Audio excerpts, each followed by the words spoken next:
સ્વાધ્યાય 6.2 દાખલા નંબર છે 3 3x + 4y ≤ 12. તો બાળકો આનો આપણે આલેખ દોરવાનો છે, બરોબર છે? આલેખ કઈ રીતે આપણે દોરશું આપણે જોઈએ કે પેલા સમીકરણ 3x + 4y = 12 કોષ્ટક તૈયાર કરશું. પહેલા માત્ર બે જ બિંદુ લેવાના છે સરળતા માટે, x અને y. x 0 આખો 0 ત્યારે 4y = 12 4 છેદમાં લઈ લો 4 તેરી 12 y 0 આખો 0 3x = 12 3 છેદમાં, એટલે આપણને જોઈએ કે બે બિંદુ મળે છે 0 3 અને 4 0. હવે આલેખ દોરવાનું છે.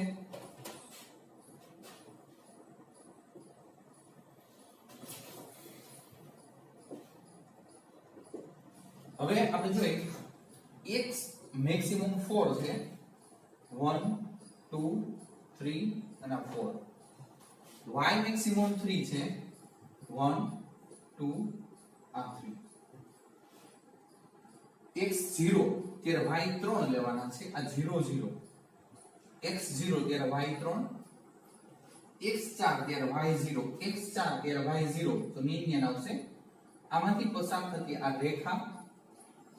હવે બાળકો અહીંયા છે ને ઇક્વલ છે એટલે ત્રુટક રેખા નહીં આવે, ઘાટી રેખા આવશે. મેં તમને પહેલા ગયા વખતે મેં તમને સમજાવ્યું હતું કે એનો અર્થ શું થાય કે આ જે રેખા છે એ ઉકેલ પ્રદેશમાં સમાવેશ પામે છે ઇક્વલ હોય ત્યારે. ન સમાવેશ પામતી હોય, માત્ર લેસ ધેન કે ગ્રેટર ધેન હોય ત્યારે ત્રુટક રેખા. એટલે આપણે જોઈએ કે ઉકેલ પ્રદેશમાં રેખાનો સમાવેશ થતો નથી. રેડી? હવે આપણે જોઈએ કે પ્રદેશ મેળવવા માટે છાयांकित પ્રદેશ તો 0 0 લેતા, બરોબર 0 0 લેતા. તો બાળકો અહીંયા આપણી જે અસમતા છે સાચી છે કે ખોટી એ ચેક કરો.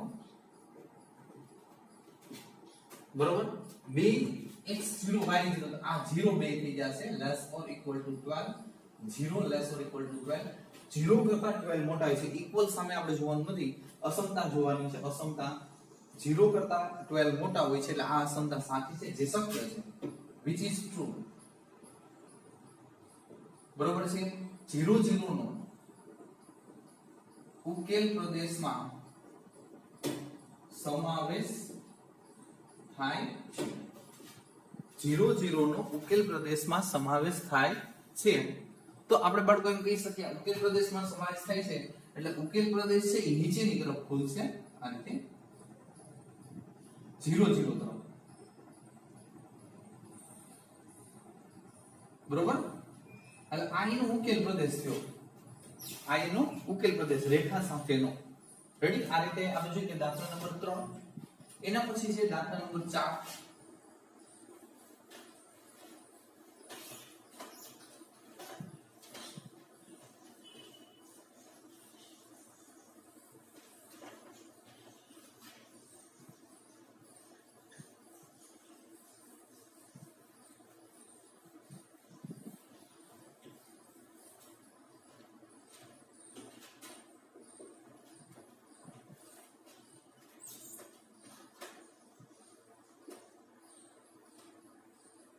y plus 8 greater or equal to 2x.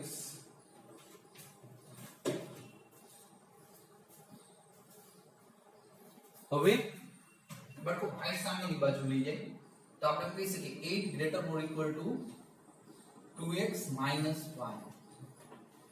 અસમતા જતી કરી નાખો 2x minus y less or equal to 8 થઈ જશે. જતી અસમતા કરી પગ જે બાજુ હોય એ બાજુ જ રહેવા. 8 બાજુ પગ છે તો 8 બાજુ જ પગ આવે. હવે આ 2x y = 8 કોષ્ટક તૈયાર કરી પેલા એની ઉપરથી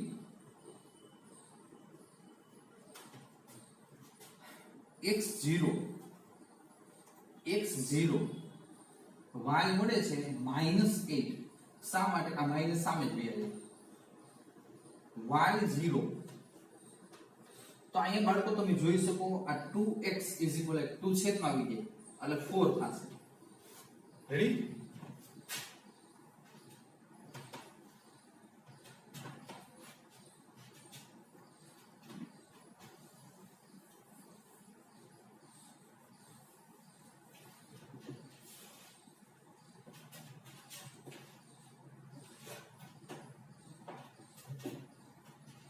જો બાળકો y અક્ષ ઉપર -8 છે એટલે મેં ઊંધો તો ન કહી શકાય આ લેખ દોરસ આ રીતનું આ x અક્ષ આ y x ઉપર મેક્સિમમ 4 છે 1 2 3 4 y ઉપર -8 છે -8 બબે નો ડિફરન્સ લઉં છું આ 0 0 આ -2 -4 -6 -8 રેડી હવે 0 એ -8 x અક્ષ ઉપર 0 0 હોય ત્યારે -8 4 એ 0 હવે આ બેમાંથી પસાર થતી રેખા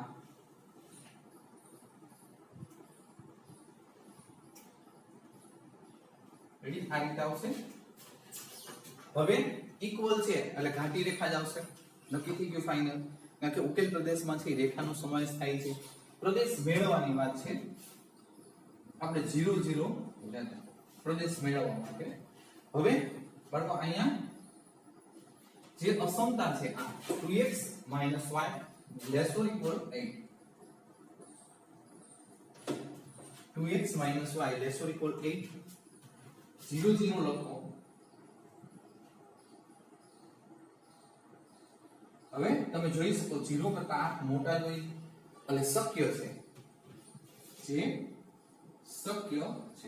જે શક્ય છે which is true હવે આપણે કહી શકીએ તેથી 0 0 નો ઉકેલ પ્રદેશમાં સમાવેશ થાય છે 0 0 નો ઉકેલ પ્રદેશમાં સમાવેશ થાય છે તો બાળકો અહીંયા આ જે રેખા છે આપણે જોઈએ કે એરા છે 0 0 નો ઉકેલ પ્રદેશમાં સમાવેશ થાય છે એટલે ઉપરની સાઈડ લેવાના રેખા ઉપરથી એરા છે ઉપરની સાઈડ લેવાના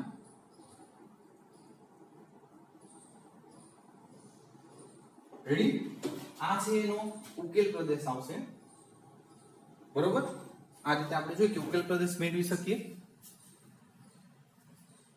હવે જોઈએ કે આના પછીના જે દાખલા છે એ આપણે નથી લેવાના બરોબર આપણા કોર્સમાં અત્યારે નથી 4 સુધીના દાખલા છે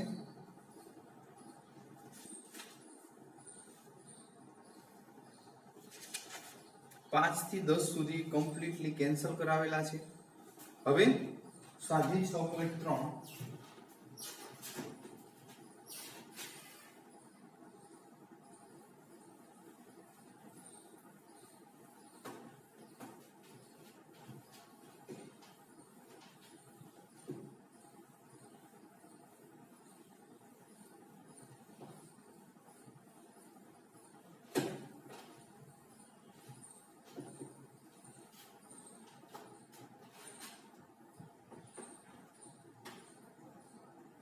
દાખલા નંબર છે 1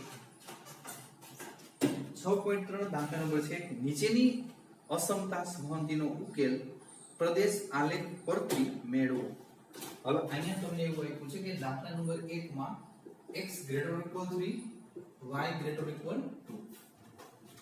બહુ જ સહેલું છે આમાં કાંઈ નથી કોષ્ટક તૈયાર કરવાનું થતું નથી x અને y ની અસમતા જ આપી છે ડાયરેક્ટ તો આપણે અહીંયા જોઈએ કે અક્ષ દોરી એટલે ખબર પડે x અક્ષ and y અક્ષ x maximum 3 છે 1 2 3 y maximum 2 છે 1 આ 2 હવે x3 x is equal 3 તો આમાંથી પસાર થતી રેખા x is equal 3 એટલે x બરાબર 3 વાળી રેખા પણ x greater or equal 3 છે x greater or equal 3 આ રેખા જો x equal 3 એટલે x equal 3 વાળી આ રેખા થઈ કારણ કે એક જ બિંદુ તમને 3 મળે છે x અક્ષ ઉપર આની ઉપરથી તેમાંથી પસાર થતી આ રેખા હવે આ અલગ y is equal to તો અહીં y is equal to એટલે y અક્ષ ઉપર જે બે આપણે જોઈએ કે y અક્ષ ઉપરનું બિંદુ 2 છે એમાંથી પસાર થતી આ રેખા એટલે આપણે જોઈએ કે y greater or equal હવે બાળકો આપણે આનો પ્રદેશ મેળવવાનો થાય પ્રદેશ તો x greater or equal 3 એટલે આનો મતલબ શું છે x છે x 3 જેવડો અને 3 થી મોટો લ્યો 3 થી મોટો એટલે આ સાઈડ આવશે x x જેવો ઇક્વલ છે એટલે ત્રુટક રેખા નહીં આવે. રેડી? કારણ કે આપણે જોયું કે રેખાનો ઉકેલ પ્રદેશમાં સમાવેશ થશે. હવે x મોટો છે એટલે આ સાઈડ વિસ્તરે. બરોબર છે? x છે આ સાઈડ વિસ્તરે, મોટો થાય. એટલે કહેવાનો મતલબ એ જો આ સાઈડ વિસ્તરે આમ આ સાઈડ જાય.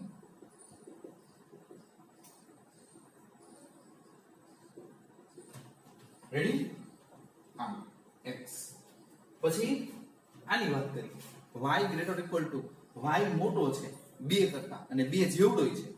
એટલે મોટો લેવો y તો ઉપરની સાઈડ વિસ્તરે. રેડી? આ 1 2 3 4 એમ ઉપર જાય. તો આપણે જે કે ઉપરની સાઈડ વિસ્તરે છે એટલે ઉપર એરો દર્શાવવાનો. હવે જ્યાં બે એરા ભેગા થાય એનો પ્રદેશ થશે. છાંયાંકિત પ્રદેશ અથવા ઉકેલ પ્રદેશ એમ કહી શકીએ. જો અહીંયા એરા ભેગા થાય છે આપણે કહી શકીએ જુઓ. પછી આ એરા ઊભા એટલે આઈનો છે ને છાંયાંકિત પ્રદેશ તમે ગમે એવો દર્શાવી શકો. આઈનો છાંયાંકિત પ્રદેશ થાય છે જ્યાં બંને એરા ભેગા થાય એ છાંયાંકિત પ્રદેશ. રેડી? બીજું આપણે કઈ દર્શાવવાનું થતું નથી. આમાં આટલું જ લખવાનું છે, આલેખ દોરવાનું છે પૂરું. છાંયાંકિત પ્રદેશ છે, તમે બે એરા ભેગા થતા હોય એ છાંયાંકિત પ્રદેશ, ઉકેલ પ્રદેશ. રેડી? વ્યવસ્થિત સમજી લેજો, જોઈ લેજો.